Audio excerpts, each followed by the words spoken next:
He did not believe in God, not because he was evil or arrogant, but because he thought he didn't need to.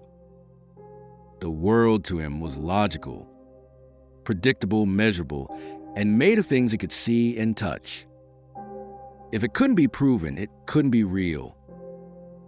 And so he lived his life like many do, comfortable in certainty, proud of reason, blind to mystery. Until one day, life decided to test what he truly believed.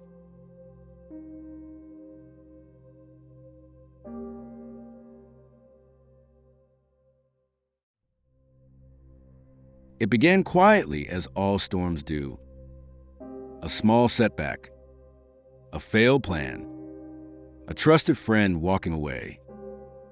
And soon, one by one, the pillars he built his life upon began to crumble. His wealth, his health, his certainty, gone. He tried to fight it with logic. He told himself, this is just bad luck, just a phase. But deep down, something inside him was breaking. A silence he couldn't explain, an emptiness logic couldn't fill. He would lie awake at night, staring at the ceiling, asking no one in particular, why me? What did I do wrong? And for the first time, the silence felt alive, as if it was waiting for him to finally listen.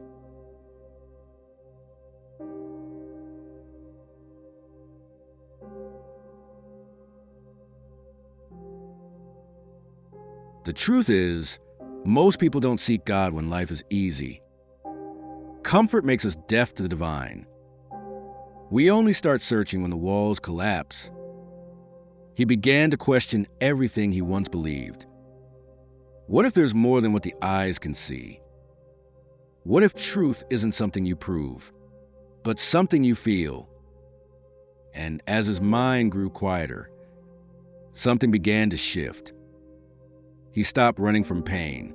He sat with it. And in that stillness, for the first time in his life, he felt something. It wasn't a voice. It wasn't a vision. It was a presence, gentle yet infinite, as if the universe was whispering, "You were never alone."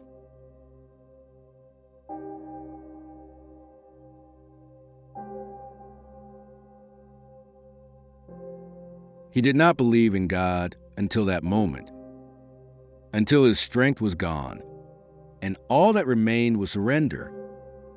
He realized belief isn't born in churches or scriptures. It's born in the moment you stop trying to control what was never yours to control. He didn't suddenly become religious. He simply became aware that everything, the laughter, the pain, the loss, was part of something far greater than himself. The same energy that makes the stars burn was the same light breathing within him.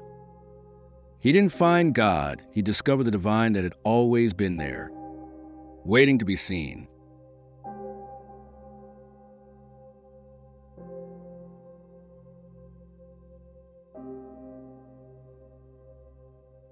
When he rose the next morning, nothing in the world had changed. Yet everything felt different. The problems were still there, but his heart was lighter. He no longer felt alone in the chaos. He began to see the divine in ordinary things, in the way the morning light touched the leaves, in the sound of a child's laughter, in the quiet breath that reminded him he was still alive. Faith, he realized, wasn't about believing in a distant being.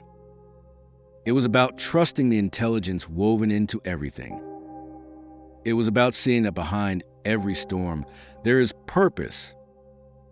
And that pain is not punishment. It's the universe's way of opening the heart.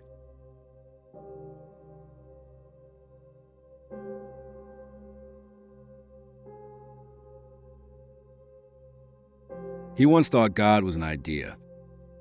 Now he knew God was an experience, not in temples or words, but in presence, in awareness itself. He didn't find faith in books. He found it in silence. He didn't learn it from others. He discovered it when everything else was taken away. And perhaps that's how it works for all of us. We don't truly see the light until darkness forces our eyes open. We don't seek meaning until the world stops making sense. And in those moments of surrender, we discover what's been guiding us all along, the inner light.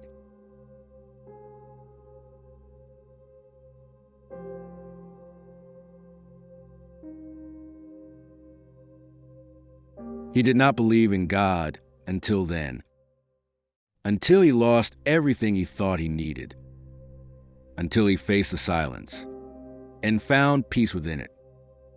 Maybe that's how awakening happens, not through answers, but through the questions that break us open. Because when all else fades away, only one truth remains. You were never separate from the divine. You were always the light you were searching for.